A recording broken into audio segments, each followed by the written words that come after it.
I made a post earlier, like a few weeks ago, about how lucky I was to find a very old Bible. And many of you suggested or recommended that. A few moments later. Sorry about that. So, many of you say that I should make a video and share some more details about the Bible, which I am doing now. Sorry, it took me a longer time to do that. And that's because, man, work no easy. Let's cut to the chase. So, behind me is the Bible. That's the Bible there. This is my apologetic study Bible, and that's my NIV worship Bible. These are the Lord of the Rings book to show you how massive it is. And I'm going to bring it down and we're going to flip through the pages so you see them. And this Guinness World Record, like, that's it, to just show you how big it is. So I'll bring it down now. This is the Bible. Like, that's how big it is. Yeah. And I'm turning it upside down. Okay. Yep. Oh boy. It's heavy. Sorry, I couldn't weigh it properly. I'll try to do so and give you the actual weight. Yeah, I'll give the actual weight in the followed post. And the impression is how, because of the weight, it gives you an impression of how much effort people take to move this around, because definitely they take it to church. And none of my Bibles, no matter how big they are, comes anywhere close to this. It's a sheer weight. And on the front, if you see it properly, is something being written. Thy word is a lamp unto my feet and a light unto my path. And that's Psalm CXIX. I've forgotten Roman numeral. I was very good in that. Some things are your leaf. So that's it. That's how big it is. It has something like a lock here that you can open. This was obviously gold plated initially, but age has started doing some things to it. And we flip through the first page. Okay, yeah, age definitely has done things to it. And the first page is basically blank, but then, yeah, blank. And this is the first one that has the meaning. It's already detached. Oh, it was supposed to. I'm going to really work on it, but yeah. This was the person that did the translation itself, and he is Reverend John Brown. A picture of him is here. He was the one that did this particular version, and like, he made some personal study references in the Bible. And then this is the next page, which shows the Holy Bible. It's very beautiful. Sorry. I'm so scared of lifting this up. Yeah, and that's it. The Holy Bible. Very beautiful. I love it. Then the next page summarizes the life of Reverend John Brown, the one that is a study Bible. There are many articles and many things he had researched about to give better context to the Bible. And this carries the summary of his life. Then rules for understanding the scripture. This is good on its own. Oh yeah, some things like Jewish laws and types. Like, this is good. It helps you to contextualize the Bible. You know that it's an ancient document, and reading in the context helps to a large extent to prevent you from misinterpreting some certain things, because I'm sure if the Bible was being written now, it wouldn't use certain words and it wouldn't touch on certain issues compared to then that it was the norm. So such things really help you to put things into context. So, like, a decent amount of the pages are dedicated towards some of these things: geography and history of nations and the rest. Then some synonymous terms used in the scripture too, like quite a lot. Then we come to the first book of the Bible, which is Genesis, and that's it.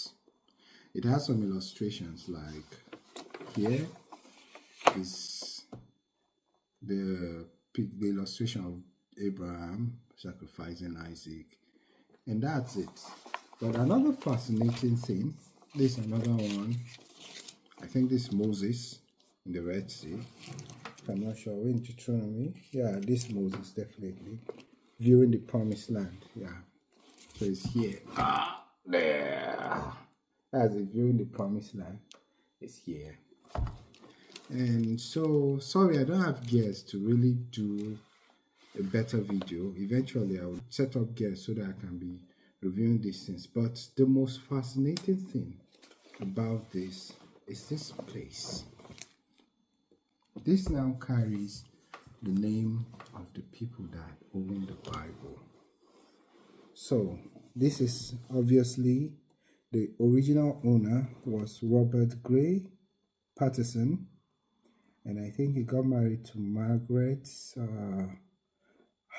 The handwriting says it's beautiful, but not really as legible to me. And then they had a child, Peter Patterson, born 1854. Wow. So this Bible is way older than I thought it was. And it carries the family name up to some of the records here, like the children's record and the rest before we came to the New Testament. And I'll just leave it at that. There's a book here. There's a paper here. Okay. Joseph Exalted. I will read more about this to know what it is. It was a tract. Religious tract. And wow, this was printed on Sunday, October 1st, 1901. Wow.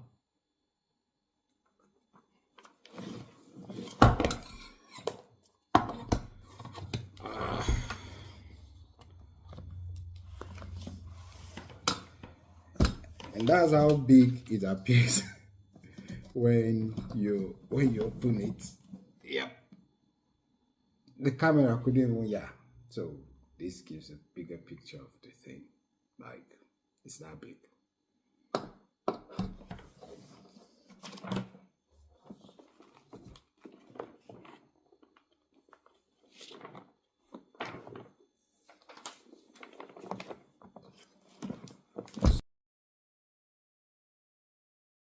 So the story of how I got the Bible is moving here. Facebook Marketplace is the cheapest option you can get and more convenient option towards getting some certain things you will need, because it gives people the platform to sell and buy things. And so browsing through Facebook Marketplace, I saw this and I just rushed immediately to ask the person whether I could get it that day. And he told me that someone had already approached him and wanted to get it. He's saying that the person said that he will come the next day. I said I was coming that day. So as soon as I was done from work, I just drove directly to the person's place and got this. Well, a couple of very old books too, but this was my main attraction, and it cost me, I think, $50 Australian, which is a very, very, very, very, very, very, very good offer, because I'll pay way more for this.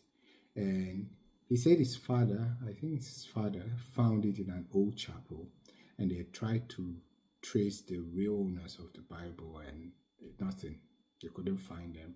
And the father has been with it till now. He handed it over to them, and they are moving. They don't have space to move with the Bible, and that's why they put it on Facebook Marketplace, because they believe that whoever will come for it will be someone that would appreciate and value it to keep it well enough, which was reasonable. And that's how I was lucky enough to get the Bible.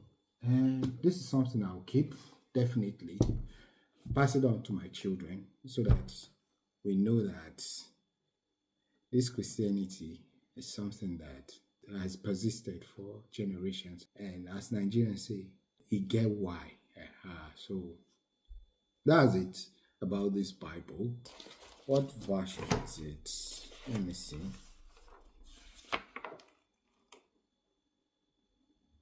It's Brown Self-Interpreting Family Bible. Okay, so it's Self-Interpreting Family Bible, Old and New Testament.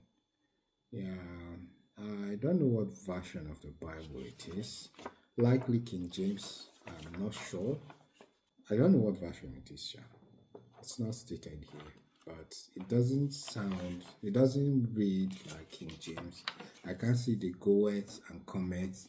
Like, okay, let's read Genesis 1. See, that's Genesis chapter 1. In the beginning, God created the heaven and the earth. The earth was without form and void, and darkness was upon the face of the deep, and the Spirit of God moved upon the face of the water. And God said, let there be light, and there was light. So obviously, this isn't King James Version. Yeah. Thanks for staying with me through this long video. If you have any other thing about this Bible that you want me to do in particular, let me know in the comment section. So, peace out.